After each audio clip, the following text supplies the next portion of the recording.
and some African countries S-holes. The president was talking to congressmen and senators privately who wanted to let hundreds of thousands of people from these countries into America. The president reportedly suggested bringing in people from places like Norway, and all hell broke loose on CNN. The president seems to harbor racist feelings about people of color from other parts of the world. It just shows that, the president has racist views. I mean, how long do we have to dance around that issue? A white from Norway can come here, but a black dude from Haiti can't. What does that tell you in America that in one generation called you? What does that tell you, Don? I can tell you that what that tells like me. We're no different than we were a generation ago, and we're learning the same lessons that we learned when we called the Chinese man, when we called a man from Guatemala, and we called a black man. Wow. Listen, what the president said was offensive. It was crude and not helpful. The president's blunt, sometimes too blunt, and this was one of those times. But the president wants what's best for America, like an immigration system based on merit, not skin color. Putting America first is not racist, it's patriotic. But the real story is how the left, specifically CNN, covers tough talk depending on the party. President Obama called Libya an S show after he led from behind and the country turned into a failed state. Was he racist? That president also famously referred to people in middle America as bitter clingers. They get better and they cling to guns or religion or antipathy towards people who aren't like them, or anti-immigrant sentiment, or anti-trade sentiment, and a way to explain their frustrations. Now, Hillary at the time called that demeaning. Then 8 years later called those same people deplorable. You could put half of Trump supporters into what I call the basket of deplorables. The racist, sexist, homophobic, xenophobic, Islamophobic, you name it. I've been at parties with liberals who've called Queens an S-hole. Queens. I've heard liberals call Detroit an S-hole. And I've heard dozens of Democrats call middle America a lot worse than an S-hole. Not only that, how many times have you heard the left call cops racist, call the military a bunch of Nazis, and regular hardworking Americans hicks and right-wing extremists? Democrats have actually compared Republicans to ISIS. Where's the outrage on CNN? Democrats have been calling America an S-hole for decades, but Trump says it about a third world country and gets savaged for it? We can say this: he's always been proud of being an American, unlike some people. For the first time in my adult life, I am proud of my country. They're not whole countries. For one, Donald Trump isn't their president. CNN is outraged about the suggestion from people that came from Norway that they could contribute to the betterment of America. I thought the left thought Norway was heaven on earth.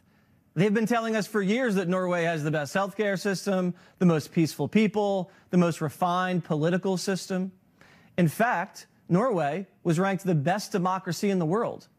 And Trump is racist for saying he wants more Norwegians? So the bottom line is, as I said before, what the president said was offensive. It wasn't classy, and it gave his enemies a chance to distract from his agenda. I just wish the press defended America with the same passion that they defend other countries. Joining me now, Fox News politics editor Chris Stirewalt. So, Chris, obviously this is a major blow to the president's momentum coming off of these talks about immigration. But do you personally believe saying something like this makes the president racist? Well, good news about me and my job. It doesn't matter what I personally believe. But I'm curious what you believe. I have no idea the quality or condition of any other human being's heart. That's between them and their maker, and I'll leave it up to them to decide how they feel about anybody else. Well, I know personally, because I've spent some time with the president, that I don't believe he harbors any racist views in his heart. He has a big heart, and I think he wants what's best for America. Do you think it's fair for other networks to label him a racist for saying something like this? Well, I don't watch CNN.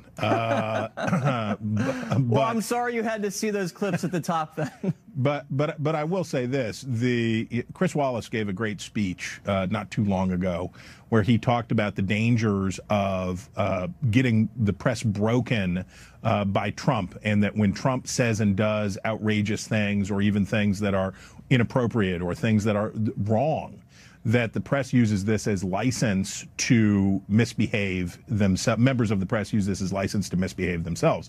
And if you look at the glee, the childlike, the sophomoric glee with which many outlets, not just the cable news network, but lots of outlets, print and digital and broadcast, all went over getting to say this word, this dirty word, right, and talk about it. It was sort of reflective of like, hey guys, act like you've been here before.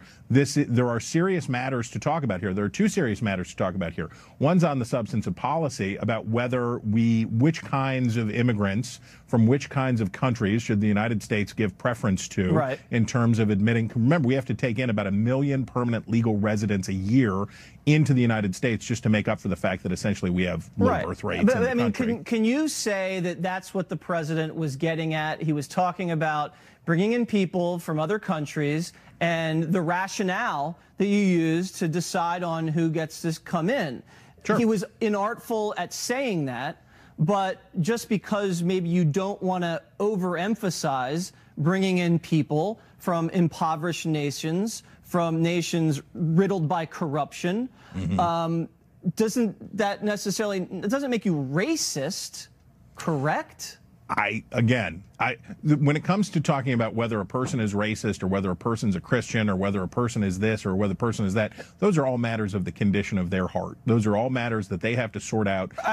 That's fine, and you said that before, but the methodology with which you then select nations to, form your immigration patterns, that's inherently not racist. That's normal. That's what Canada does. That's what Australia does, correct? It is. There is nothing empirically wrong with a country choosing to give priority to one country over another. The danger for the president so the danger here is twofold.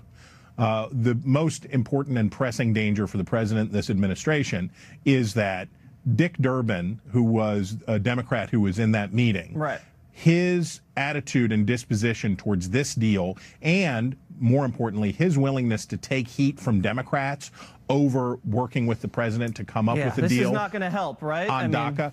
This puts Durbin in a terrible bind because he doesn't want to be seen as cooperating with someone that harbors views that many people in his party think are inherently racist. Can I ask you, you listened to my commentary at the top. There is a difference between how the media treats Democratic politicians or Democratic voters when they paint large swaths of the American public, whether people from the South, people that own guns, Christians, with a broad brush and disparage their belief system. They call them names. They've compared them to ISIS, to the Taliban. That's never challenged. I remember, I think it was Dick Durbin himself that compared American troops in Iraq to Nazis. And he took heat from that fairly, but not to this level. Do you understand the distinction which I'm upset about? I believe you, but I will also say this, that media criticism, I don't care what particularly CNN programs in a given hour. I don't care. The great thing about the media landscape today is the most powerful name in news, it's Fox News. We have a broad, variegated media landscape in which people are able to find competing and differing voices. This is not the time that it was 25 years ago when 3 broadcast networks, 2 newspapers, and a wire service essentially got to dictate the narrative for the whole country. No, you're right. It's very diversified now. It just seems to me the Democratic Party has thrown in so heavily when it comes to refugees, when it comes to migrants, and at the expense of American citizens. And that's one of the reasons Donald Trump was elected, I believe, because he tapped into those people that felt that they hadn't been given a fair shake, whether they were veterans, whether they were factory workers. When illegal immigrants or dreamers, they're talked about all the time glowingly by the Democratic Party and the mainstream media, and they're given favors and they're prioritized, but no one talks about the coal miners in West Virginia or the people that have lost factory jobs in Wisconsin. That's the difference, I believe, in this debate. Well, I'm from West Virginia, and I can say this. There has been a lot of coverage this year and in the past 18 months about Trump voters in places like West Virginia. You're right, and that's a good thing. That has been a huge focus of media attention, trying to reason out why the election went the way that it did. And Trump drove that attention. But I will say this. Whatever you think about, whatever any person thinks about where immigrants ought to come from and which countries ought to be prioritized, and all of those other things, and the priorities that the president ran on and that his voters supported, what happened this week, if you think about it this way, on Tuesday, Trump was sort of at the high water mark of his presidency so far. Yep. He conducted a successful bipartisan meeting on this subject that had Democrats walk away saying, hey, maybe we can do a deal here. The possibility of comprehensive immigration reform was on the table. You're right. The success of the tax cut legislation and all of these things had accreted to what looked like Trump at a pivot point or at a moment where the presidency was going to take new gusts. But isn't this what happens a lot with this person? Whether it's when he gets off of a great speech and then he sinks the momentum, whether he comes off an amazing inauguration and then he sinks it. You know, the Mueller stuff, it's like extreme highs and extreme lows. And that's what we're seeing right now. But I just want to get back to the original point that because you want people to come to this country to contribute, that are successful and that are talented and that are well educated, that doesn't necessarily make you a racist. That makes you someone that wants to improve wages, to improve the standard of living among your own citizens. Of course, there are incredibly talented people from Haiti, from El Salvador, from the continent of Africa, of course, and we want those people to come to America and achieve success and contribute. But we just want to look at the way we treat immigrants through a merit-based system. And I believe that's getting lost in this huge, I guess, scandal, if you want to call it, or media firestorm over the S-hole word. And I'll give you the last word. It is important then, if you hold that worldview, that when you are talking to a crucial member of the Democratic Party, maybe the most important voice in terms of getting legislation passed, that you not use derogatory, unnecessary, incendiary language when referring to these places, that you have to actually bend over backwards to be twice as careful to make the point as inclusively and as even-handedly as you can. And there's just no room for error on stuff like this. I agree. It was an unforced error, and it's going to cost them a little bit with this immigration situation. But hey, you know what? Like we said before, highs and lows. You never know what's around the corner next week. Chris? That's for sure. I'll talk to you later. See ya. Up next, a Watters World investigation of Oprah.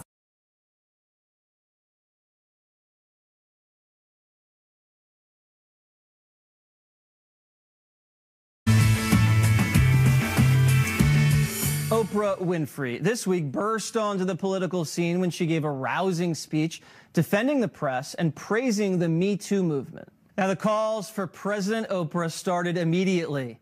NBC actually endorsed her. Look at this. Nothing but respect for our future president. Hashtag Golden Globes. So let's treat Oprah like a legitimate presidential candidate.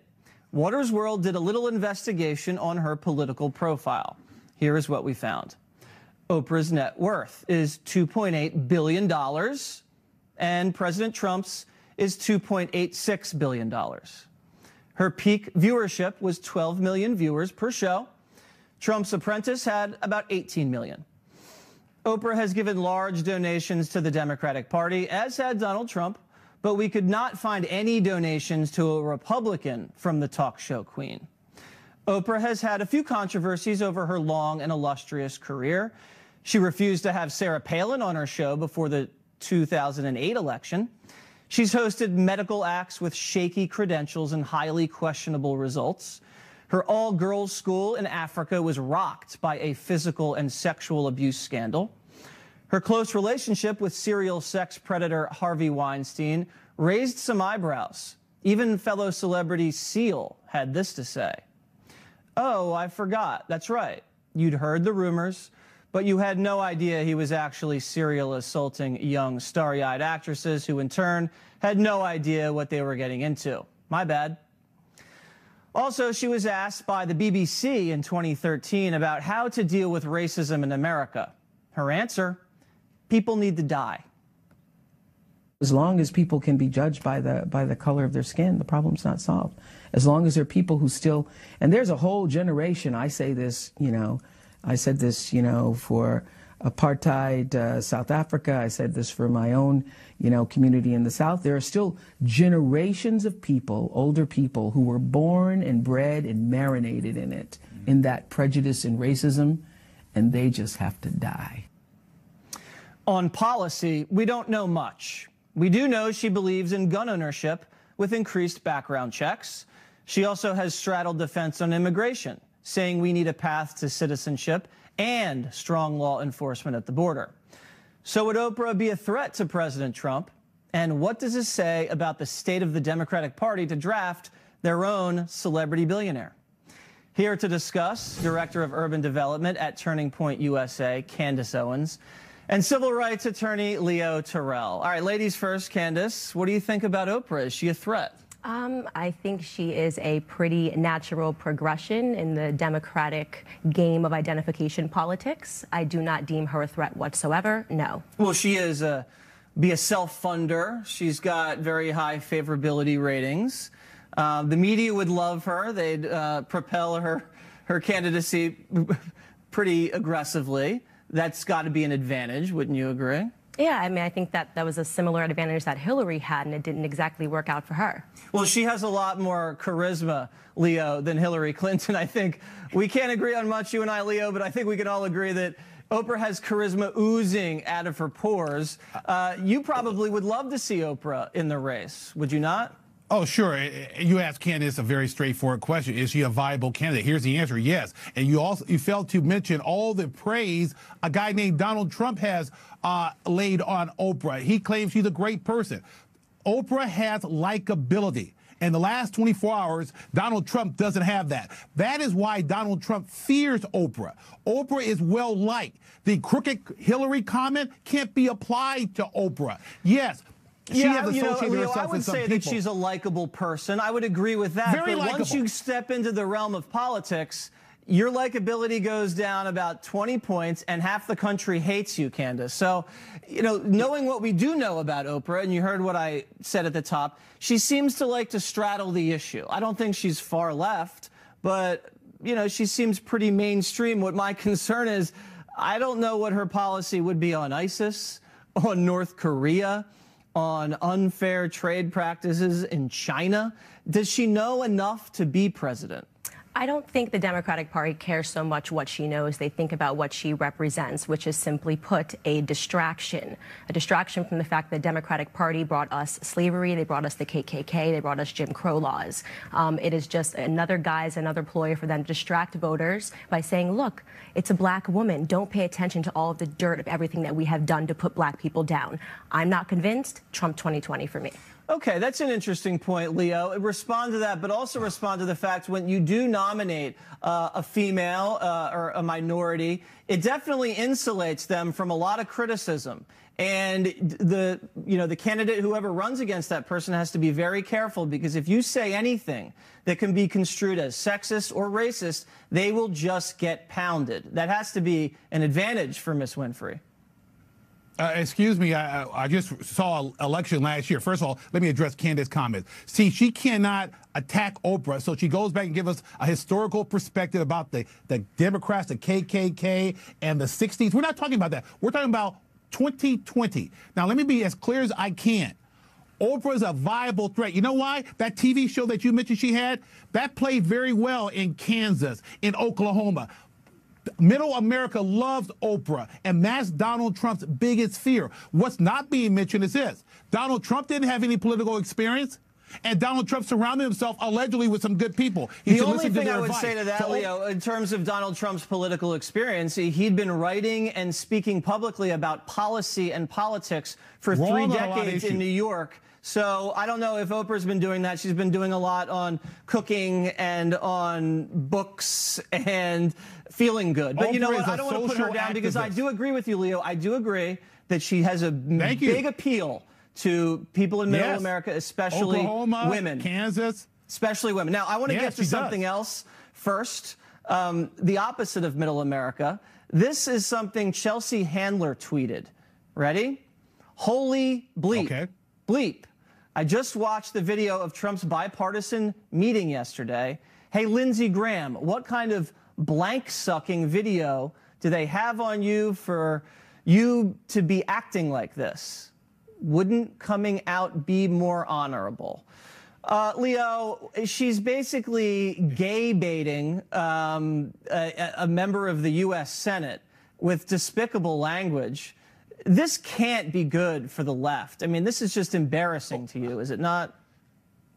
I don't know who Lindsey Graham is. I mean, I recall he's this guy senator from going after Donald South Trump. Carolina. Well, yeah, he's the senator. Come on now. He's senator, but he went after Donald Trump hard. Now he's tweeting out pictures of him playing golf with Donald Trump. Is he worried about losing his tea time with Donald Trump? Why has he turned around? I don't understand. Are you suggesting that a politician might change his opinion on something? I can't believe it. I've never heard that before. Let me think about that. Yes. Yeah, never heard that before. And Candace, yes. I want to tease something else up for you. I want you to tell me what you think about Chelsea, but also this soundbite from Robert De Niro. Go ahead.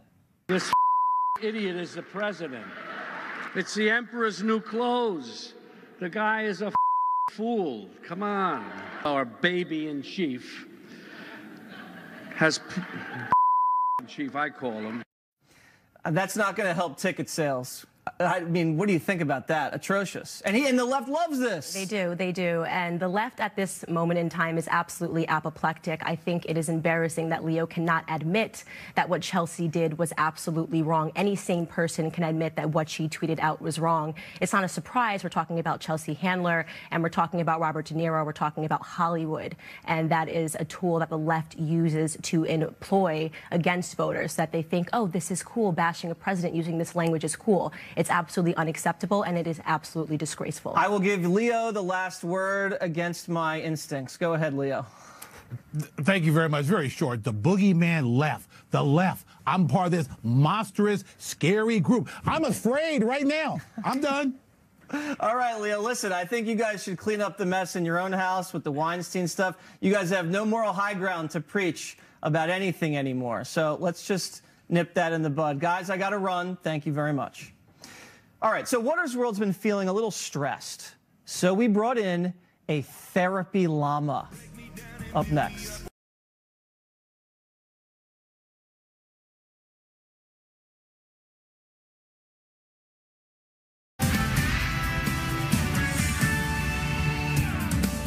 Live from America's News headquarters, I'm Kelly Wright in New York. Frayed nerves in Hawaii today after a false alarm prompted fears of an incoming missile attack.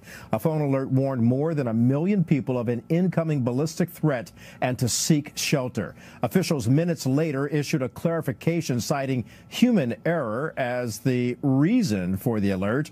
Officials at the Hawaii Emergency Center said it was a mistake, while the Speaker of the Hawaii House said someone just pushed the wrong button. A spokesman for the emergency center said in a routine internal test started at 8:05 Hawaii time this morning when a shift change went into effect. It involved the emergency alert system, and 2 minutes later a warning test was triggered statewide. By 8:13 the statewide danger warning message was canceled. Officials also stressed the state emergency management had not been hacked. I'm Kelly Wright. This week is the anniversary of the infamous Trump dossier. BuzzFeed released it to the public without verifying a thing in it. And to this day, not one thing has really been corroborated, according to the Fox News Brain Room. The Trump dossier alleged several ridiculous smears, like claiming Mr. Trump went to Moscow and employed prostitutes to urinate on a hotel room bed once slept on by President Obama. The dossier claimed Russia had tapes and then could use them to blackmail Trump should he become president. What has been corroborated was that Hillary Clinton paid for the Russian dirt on Trump. Now, fast forward to this week. Investigative reporter Sarah Carter has sources who confirm that Hillary-funded fake dossier was used by Obama's FBI to get a warrant to spy on the Trump campaign. Now, Trump's personal attorney, Michael Cohen, sued both BuzzFeed and the dossier's creator, Fusion GPS, saying the document defames them. Joining me now is the woman breaking much of the developments in this story, Fox News contributor Sarah Carter, and former Secret Service agent Dan Bongino. All right, so Sarah, tell us about what you know about the dossier and how it was used as a justification to get the warrant. I think this is the most interesting part. Here we have a dossier, and remember, April 2016, the DNC Hillary Clinton campaign, through their attorneys, hire Fusion GPS to dig up dirt on President Trump and his relationship with the Russians. And now what I found out from my sources is that the dossier was used in part to justify warrants to basically spy and surveil President Trump and members of his team. The sad part is that other than Carter Page flying to Moscow and other than open source reports that the Russians don't like Hillary Clinton, nothing else in the dossier is verified. Yeah, no one even knows anything about Carter Page. So tell me quickly, to use an unsubstantiated political hit job, you take that piece of paper and you give it to a judge and the judge signs off on a warrant based on that? How unusual is that? I think it's very unusual, but look, I think that we're going to find so much more than just about this dossier. I believe there has been, and I've been told by sources, systemic FISA abuse. So systemic abuse of getting warrants to basically listen in and under the FBI. That's right. With James Comey and under Barack Obama. That is correct, Jesse. And I think that what they're going to discover is that when you look at this dossier, in the end, it appears to be, by the U.S. intelligence sources that I've spoken with and others overseas, that this was a disinformation campaign by the Russians. So the Russians actually used this dossier to put in false information. So we either got duped by the Russians or Hillary paid for the duping herself. And either unknowingly. way, it's completely embarrassing and has led to a lot of these investigations. So Dan, connect the dots for us. What are you hearing from your sources? Well, Sarah's spot on, and the dossier story is horrifying. But riddle me this, Jesse, right? Mike Rogers, who at the time is the director of the NSA, he goes and visits Trump on November 17th, right after the election, about 10 days after the election. Conveniently, right around the time the sensitive compartmented information facility goes up so he can talk to Trump privately. He tells nobody, which offends the Obama administration, by the way, I'll get to that in a second. The very next day, Jesse, what happens? The Trump team magically evacuates Trump Tower and heads up to Bedminster, New Jersey. By the way, the Obama team objects to this entire meeting. What do you think happened? I think Sarah kind of hinted at it. Now, I can't confirm it for sure, but I'm working on this like she is. Okay, so your allegation is that potentially that the Obama administration's aware of the surveillance going on at Trump Tower. The National Security Agency head comes over to Trump Tower and tells the president-elect, you know what, you might want to conduct your transition business at Bedminster at your golf club in New Jersey. Maybe this isn't the place to do it. And the Obama administration is a little upset by that. But, yeah, and Jesse, conveniently, he waits about 10 days after the election when they're relatively comfortable that WACA, the White House Communications Agency, the Secret Service, TSD, someone has a facility up in Trump Tower called the SCIF where they can talk privately without being monitored. What do you think he said to him? And by the way, combine that with one other tidbit. You can look this up. This is all out there on the internet now. The April 26, 2017 Foreign Intelligence Surveillance Court document that clearly indicates there has been information shared by the FBI, culled in the database, monitored by the NSA, that's been shared with private contractors and third parties. Who are they? Nobody knows, but that's a pretty interesting question. Okay, so it looks like political espionage, Nixonian, and we're going to get to the bottom of it because a lot of the investigators on the House side are really starting to crack down and issue subpoenas and threats. Sarah, looking forward on this, is there anything else we can expect to come down in the next week or two? Oh, absolutely. I believe that right now that the House Intelligence Committee has had an opportunity to really review all the FBI testimony between witnesses, how this dossier was even utilized as in part to obtain a warrant. Now that they've had the opportunity to look at that, I say watch out for next week, because a lot of stuff is going to come down the pike, and I think it's going to be quite explosive. All right, Dan, Sarah, thank you guys very much. We're going to continue to follow the fake dossier scandal. Up next, the man who says coming out gay to his parents was harder than coming out as a Trump supporter.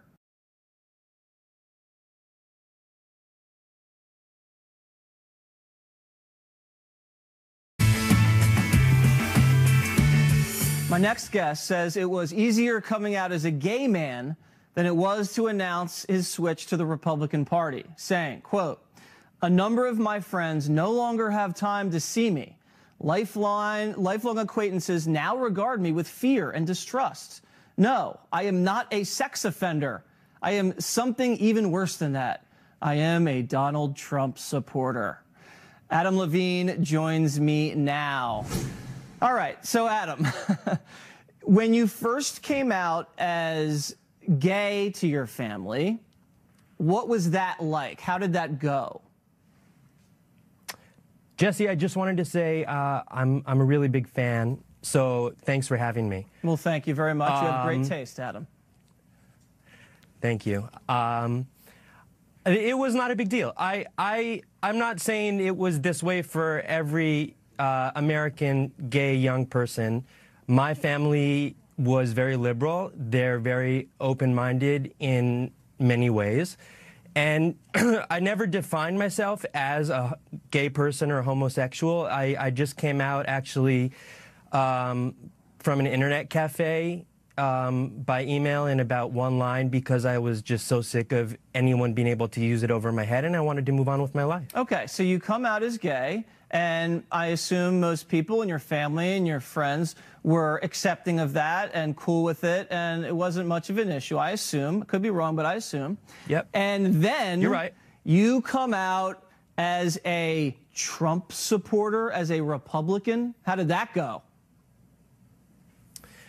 Well, Jesse, let's just say that I never directly came out to them still, because now I you're just wanted pretty to out avoid because you're that on situation. television.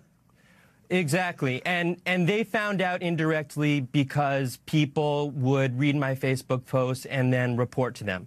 And I didn't want to hide it. I just wanted to avoid having any kind of contentious confrontation with them, because, you know, it's good to get along with your family. Were you more fearful of coming out as a Republican than you were coming out as gay? Yeah. I would say more broadly than my family, it's mainly a problem that I've had with the gay population in Los Angeles, and as well with the liberals, but I think it's particularly bad among LGBT. Okay, so as a gay Trump supporter, how have you been treated by the people in your social circle or family? Because I know your father was a Democratic congressman. Yeah, my father has been great. He's been as supportive as he is capable of, which is much more than I can say for most of the other liberals his age or my age. The level of openly accepted bullying, shaming, and shunning that I and thousands of other Trump-supporting gays and straights have to endure every day it's astounding. Well, I thought the it's left was supposed to be tolerant of other viewpoints, other sexual orientations. You're saying that's not true? I'm saying not only is that not true, I think the left has gone 180. You know, in 2006, a Yale law professor coined a term referring to gays in the workplace called covering. And covering refers to the forced hiding, the coerced hiding of crucial aspects of oneself. Now, I don't see gays that have to cover anymore. There may be some, which I'm not saying that there aren't, but what I do see rampantly in Hollywood and in LGBT life is Trump supporters that have to cover. They have to hide the fact that they support Donald Trump or incur some sort